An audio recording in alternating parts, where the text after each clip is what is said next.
കേരളത്തിന്റെ നൊമ്പരമായ 189 പേർ കൂടി അല്പസമയത്തിനകം പുത്തുമലയിൽ മണ്ണോട് ചേരും എന്നാണ് വയനാട്ടിലെ ആ ദുരന്ത ഭൂമിയിൽ നിന്ന് പങ്കുവയ്ക്കാൻ കഴിയുന്ന ഏറ്റവും പുതിയ വിവരം. തിരിച്ചറിയാത്ത 31 മൃതദേഹങ്ങളും 158 മൃതദേഹ ഭാഗങ്ങളുമാണ് ഇന്ന് സംസ്കരിക്കാൻ പോകുന്നത് പുത്തുമലയിലെ ഹാരിസൺസ് മലയാളം എസ്റ്റേറ്റിലാണ് ഈ സംസ്കാര ചടങ്ങ് നടക്കാൻ പോകുന്നത്. മേപ്പാടി കമ്മ്യൂണിറ്റി ഹാളിൽ നിന്ന് അല്പസമയത്തിനകം മൃതദേഹങ്ങൾ പുത്തുമലയിലേക്ക് കൊണ്ടുപോകും എന്നാണ് ഔദ്യോഗികമായി അവിടെ നിന്ന് സർക്കാരുമായി ബന്ധപ്പെട്ട ആളുകളൊക്കെ അറിയിക്കുന്നത്. രഘുനാഥ് നാരായണൻ പുത്തുമലയിലെ സംസ്കാരം നടക്കുന്ന സ്ഥലത്ത് നിന്നും ഒപ്പം കണ്ണനാർ മേപ്പാടി കമ്മ്യൂണിറ്റി ഹാളിൽ നിന്നും നമുക്കൊപ്പം ചേരുന്നുണ്ട്. ആദ്യം കണ്ണനിലേക്ക് പോകാം. കണ്ണൻ, അവിടെ നിന്നാണ് മൃതദേഹങ്ങൾ പുത്തുമലയിലേക്ക് എത്തിക്കേണ്ടത്. പുത്തുമലയിൽ നിന്ന് ദൃശ്യങ്ങൾ നമുക്ക് കാണാൻ കഴിയുന്നുണ്ട്. രഘു അവിടുത്തെ ആ ദുരന്ത ഭൂമിയിലെ വിവരങ്ങൾ നൽകാൻ അവിടെ നിൽക്കുന്നുമുണ്ട്. മൃതദേഹങ്ങൾ എപ്പോഴാണ് പുത്തുമലയിലേക്ക് എത്തിക്കുക?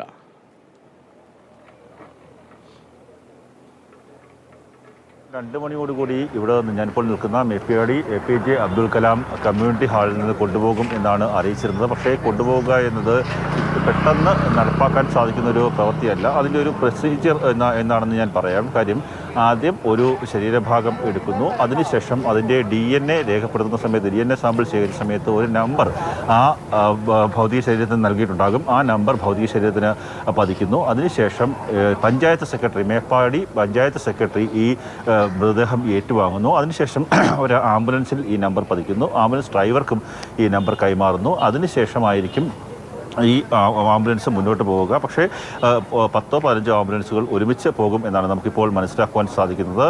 അതായത് ഈ നേരത്തെ ഒരാഴ്ച മുമ്പ് പേരുണ്ടായിരുന്ന ആൾക്കാർ, അവർക്ക് വീടുണ്ടായിരുന്നു, അവർക്കൊരു മേൽവിലാസം ഉണ്ടായിരുന്നു, അവരൊക്കെ തന്നെ ഈ അവസാന നിമിഷമാകുമ്പോഴേക്കും ഒരു അന്ത്യയാത്ര എടുക്കുമ്പോഴേക്കും ഒരു നമ്പറായി അവർ മാറുന്നു. അതിനുള്ള കാര്യം എന്ന് വെച്ചാൽ DNA പരിശോധനയുടെ റിസൾട്ട് വരുമ്പോൾ ഇതിൽ ഏതെങ്കിലും ആൾക്കാർ, ഇവിടെ ജീവിച്ചിരിക്കുന്ന ആൾക്കാരുടെ ഏതെങ്കിലും ബന്ധുക്കളൊക്കെ തന്നെ ആവാൻ സാധ്യതയുണ്ട്. അവരൊക്കെ തന്നെ തിരക്കി വന്നു കഴിഞ്ഞാൽ നിങ്ങളുടെ അടുത്ത ബന്ധുക്കൾ, നിങ്ങളുടെ ഉറ്റവരായിരുന്നവർ ഇന്ന സ്ഥലത്ത് അവരെ എല്ലാ സർവ്വമത പ്രാർത്ഥനയോടുകൂടി സംസ്കരിച്ചിട്ടുണ്ടോ എന്നൊരു മറുപടി നൽകുന്നതിന് വേണ്ടിയാണ് ഇപ്പോൾ അത്തരത്തിലുള്ളൊരു ഒരു ക്രമീകരണം ഏർപ്പെടുത്തിയിരിക്കുന്നത്. അതായത് 189 ഭൗതിക ശരീരങ്ങളുടെയും പ്രൊസീജിയർ ഇങ്ങനെയാണ് നടക്കേണ്ടത്. അതുകൊണ്ട് തന്നെ പെട്ടെന്ന് ഏകദേശം ഒരു മൃതദേഹം കൊണ്ടുപോകുന്നതിന് ഏറ്റവും കുറഞ്ഞത് ഒരു 5 മിനിറ്റ് മുതൽ 10 മിനിറ്റ് വരെ ഒരു നടപടി ഉണ്ടാകും. ആ ഒരു സമയക്രമം വേണ്ടിവരുമെന്നാണ് ഇപ്പോൾ ഈ ആശുപത്രി വൃത്തങ്ങളുമായി സംസാരിക്കുമ്പോൾ മനസ്സിലാക്കുവാൻ സാധിക്കുന്നത്. ഇപ്പോൾ ഒരു DYSPയുടെ നേതൃത്വത്തിലുള്ള സംഘം ഇവിടേക്ക് എത്തിയിട്ടുണ്ട്. അദ്ദേഹം അതിന് ഉള്ളിലേക്ക് ഈ കമ്മ്യൂണിറ്റി ഹാളിനുള്ളിലേക്ക് പോയിട്ടുണ്ട്. അപ്പോൾ അവിടെ ചുമതലയുള്ള ആൾക്കാരുമായി അദ്ദേഹം ചർച്ച നടത്തുകയാണ്. അതിനുശേഷമായിരിക്കും ഇത് സംബന്ധിച്ച് ഒരു തീരുമാനത്തിലേക്ക്, എപ്പോഴായിരിക്കും ഈ ഭൗതിക ശരീരങ്ങൾ കൊണ്ടുപോകുക എന്നുള്ള തീരുമാനത്തിലേക്ക് എത്തിക്കുക. ഞാനിപ്പോൾ നിൽക്കുന്ന APJ അബ്ദുൽ കലാം കമ്മ്യൂണിറ്റി ഹാളിൽ 27 മൃതദേഹങ്ങളാണ് ഉള്ളത്, തിരിച്ചറിയാത്ത. ഒപ്പം തന്നെ 150-ലധികം ഈ മൃതദേഹത്തിൻ്റെ ഭാഗങ്ങൾ, ശരീരത്തിൻ്റെ ഭാഗങ്ങൾ ഉണ്ട്. അവയൊക്കെ തന്നെ ഓരോ തുണികളിലായി പൊതിഞ്ഞ് എടുത്ത് നമ്പർ നൽകി കൊണ്ടുപോകേണ്ട ഒരു സ്ഥിതിയുണ്ട്. അതിനുവേണ്ടിയാണ് ഇപ്പോൾ നടപടിക്രമങ്ങൾ പുരോഗമിക്കുന്നത്. ഇപ്പോൾ തിരിച്ചറിയാത്ത മൃതദേഹങ്ങൾ തേടി നമ്മുടെ ഉറ്റവർ അക്കൂട്ടത്തിലുണ്ടോ, ശരീരഭാഗങ്ങൾ അക്കൂട്ടത്തിലുണ്ടോ എന്നൊക്കെ അറിയാൻ വേണ്ടി കഴിഞ്ഞ കുറേ ദിവസമായി പലയിടത്തായി ഓടി ദുഃഖത്തോടു കൂടി പാഞ്ഞു നടക്കുകയാണ് പല ആളുകളും. അവരുടെ ഉറ്റവർ, മക്കൾ, ബന്ധുക്കൾ, അച്ഛൻ, അമ്മ, സഹോദരങ്ങൾ അവരുണ്ടോ എന്നറിയാൻ വേണ്ടി വല്ലാത്ത ദുഃഖഭാരവുമായി പലയിടത്തും ഇങ്ങനെ നടക്കുകയാണ്. അതിനിടയിലാണ് തിരിച്ചറിയാത്ത മൃതദേഹങ്ങളുടെ സംസ്കാരവും നടക്കുന്നത്. ഈ ആശുപത്രിക്ക് മുന്നിലും നിരവധി ആളുകളെ കാണുന്നുണ്ട്. അവിടെ തിരിച്ചറിയാൻ കഴിയുന്ന തരത്തിൽ അത്തരം തിരിച്ചറിയാനുള്ള സാധ്യതകൾ ഇന്നും ഒരുക്കിയിരുന്നു.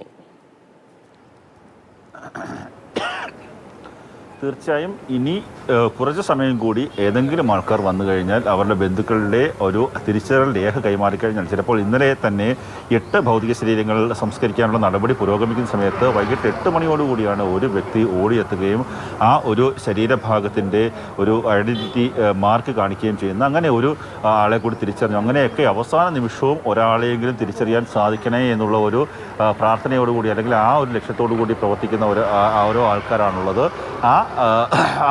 ആ പ്രക്രിയ പുരോഗമിക്കുകയാണ്. അല്പസമയം പോയി ഇപ്പോൾ കുറച്ച് ദിവസങ്ങളായി കണ്ണീർ കാഴ്ചകൾ മാത്രമാണ് കണ്ണിലുടക്കുന്നത്. ഇന്ന് 1 മണിയോടുകൂടി നമ്മൾ തത്സമയ വാർത്ത റിപ്പോർട്ട് ചെയ്യുന്ന സമയത്ത് ഈ കമ്മ്യൂണിറ്റി ഹാളിന് മുന്നിൽ ഒരു സഹോദരി, ഒരു അമ്മയും ഒരു പ്രായമായ ഒരു അച്ഛനും ഒരു പെൺകുട്ടിയും വന്നിരുന്നു. അവർ നേരെ അകത്തേക്ക് പോയി. അവരാദ്യം കുറച്ച് നേരം അവിടെ വെയിറ്റ് ചെയ്തു. അതിനുശേഷം അകത്തേക്ക് പോയി. പിന്നീട് അവർ തിരിച്ചു വരുന്ന കണ്ണുകളോടുകൂടിയാണ്. അവർ വലിയ പ്രതീക്ഷയോടുകൂടി തങ്ങളുടെ ഈ കുടുംബത്തിൽപ്പെട്ട ആരെങ്കിലും അതിനകത്ത് ഉണ്ടാകുമെന്നുള്ള പ്രതീക്ഷയോടുകൂടിയാണ് വന്നത്. പക്ഷേ അങ്ങനെ ഉണ്ടായില്ല. അങ്ങനെ ഒരാളെ കണ്ടെത്താൻ അവർക്ക് സാധിച്ചില്ല. അങ്ങനെ പൊട്ടിക്കരഞ്ഞുകൊണ്ട് പോകുന്ന ഒരു കാഴ്ച കാണേണ്ട അവസ്ഥയുണ്ട്. ഇപ്പോഴും ചില ആൾക്കാർ ഇവിടെയൊക്കെ എത്തുമെന്നാണ് നമുക്ക് ആരോഗ്യവകുപ്പിൽ നിന്ന് മനസ്സിലാക്കുവാൻ സാധിക്കുന്നത്. അവർക്കൊക്കെ തന്നെ അവസാനമായി പല ആൾക്കാർ ഈ ദുരന്തത്തിൽ അകപ്പെട്ടിട്ടുള്ള ആൾക്കാരിൽ പല ആൾക്കാരും ആശുപത്രികളിൽ ചികിത്സയിലാണ്. ചില ആൾക്കാർ വെന്റിലേറ്ററിലുണ്ട്, ചില ആൾക്കാർ ഐസിയുവിൽ ജീവിക്കുന്നുണ്ട്. അങ്ങനെയൊക്കെയുള്ള ഐസിയുവിൽ ചികിത്സ തേടിയിട്ടുണ്ട്.